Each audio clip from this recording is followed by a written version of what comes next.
Olá!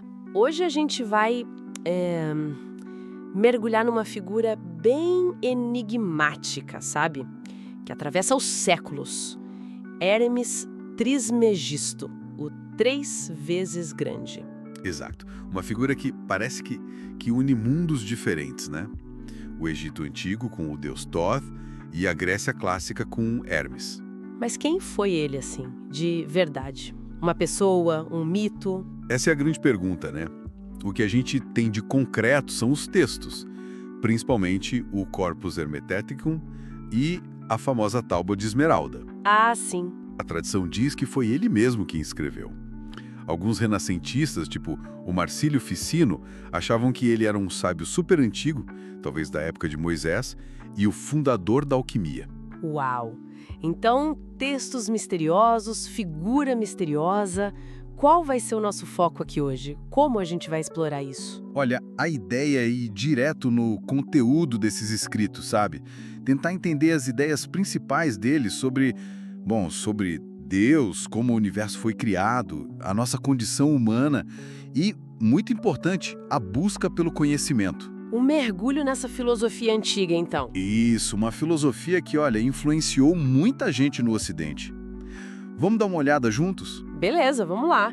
Então essa figura, Hermes Trismegisto, ela surge dessa mistura cultural, né? Egito e Grécia. Exato. E esses textos, a hermética, eles bombaram mesmo no Renascimento, certo? Quando Cosimo de Médici pediu para o Ficino traduzir lá por 1463. E isso mesmo. E isso teve um impacto enorme em pensadores como Pico della Mirandola, alimentou todo aquele movimento neoplatônico da época. Impressionante. Só que assim, embora a lenda coloque esses textos lá atrás, na antiguidade remota, Sim. a análise acadêmica hoje, ela sugere que o Corpus Hermeteucum, na forma que a gente conhece, foi escrito em grego, provavelmente ali entre os séculos II e III depois de Cristo. Ah, bem depois, então. Bem depois. São diálogos, tratados, que exploram cosmologia, teologia, uma filosofia bem prática também. E o começo já é impactante, né? O primeiro tratado, o Poimandres. Que nome curioso, pastor dos homens. É forte, né? Descreve uma visão que Hermes teve, uma revelação cósmica mesmo. E o que ele vê nessa visão? Ele encontra essa entidade de luz imensa, Poimandres, que se identifica como o Nous, a mente suprema, o intelecto divino. Nossa, Aí, depois dessa luz, surge uma escuridão, descrita como algo terrível, sinuoso, tipo uma serpente que vira a natureza úmida. que imagem. E dessa natureza úmida, pela ação do verbo divino, o Logos, que vem da luz, tudo se ordena. Separa fogo, ar, terra. É a criação acontecendo ali. E tem mais, essa cosmogonia... Tem o Nous Pai, que é vida e luz, gera um segundo Nous, o Demiurgo, o Criador. E esse Demiurgo forma os 7 governadores. Os planetas. Isso, as esferas planetárias, que segundo o texto, regem o destino, sabe? O verbo, o Logos, se une a esse Demiurgo na criação. Entendi. E a humanidade? Onde a gente entra nisso tudo? Esse é um ponto-chave. O homem primordial, ele é criado à imagem do Nous Pai.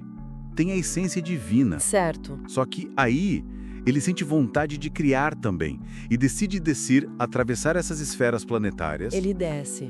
E quando ele vê o reflexo dele na natureza inferior, essa que o Demiurgo criou, ele se apaixona por ela e se une a ela. Ah, E aí fica meio que aprisionado na matéria. então é daí que vem aquela ideia da dualidade, que a gente sempre ouve falar. Espírito versus matéria.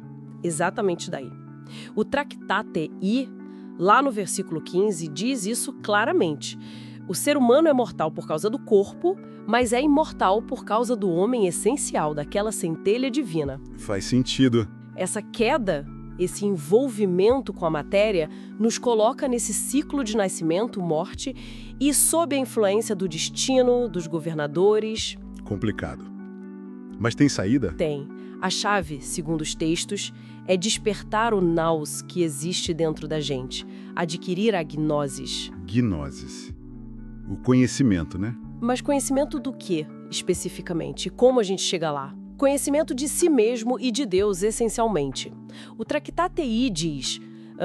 algo como: quem ama o corpo por engano fica errando nas trevas, Mas quem reconhece que o corpo é só a roupa do homem verdadeiro? Sim, se conhece e alcança o bem, a ignorância, principalmente sobre Deus, é vista como o grande mal, a fonte do sofrimento, sabe? Isso está forte no Tractate 7. E como buscar esse conhecimento? Tem um método? O Tractate 4 usa uma metáfora bem interessante.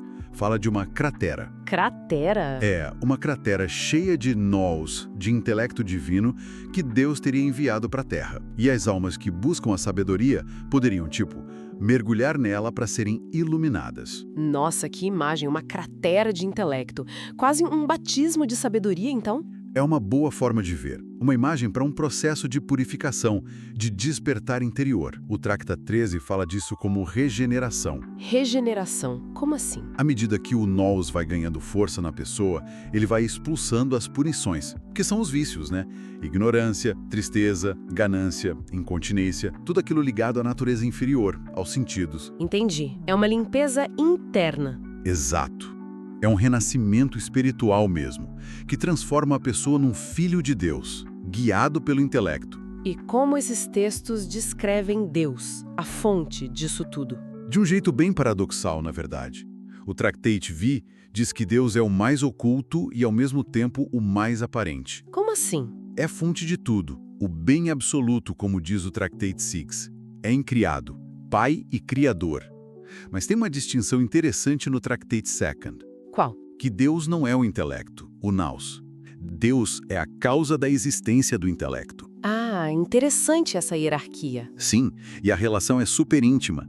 Tudo está em Deus, diz o Tractate X. O universo que a gente vê é uma imagem da eternidade, que é uma imagem de Deus. E o ser humano, no seu potencial máximo, reflete essa ordem toda. Então, tentando amarrar tudo, qual seria a mensagem central que fica desses textos herméticos? Olha, me parece que é um chamado bem forte para introspecção, sabe? Para o despertar espiritual. A ideia é que dentro de cada um de nós existe essa faísca do intelecto divino, o nous. E que pelo autoconhecimento, a gnose e pela purificação, a gente pode superar as limitações da matéria. E alcançar o quê? A união com a fonte divina. É uma jornada para dentro, um retorno à origem. Uma jornada de retorno. Fascinante, realmente. E deixa a gente com uma questão para pensar, né? Inspirada lá no Tractate X, que diz que o semelhante só conhece os semelhantes. Sim. Será que, para a gente entender de verdade o divino, a gente precisa ativamente buscar se tornar semelhante a ele através desse conhecimento, dessa purificação interna? Fica aí a reflexão.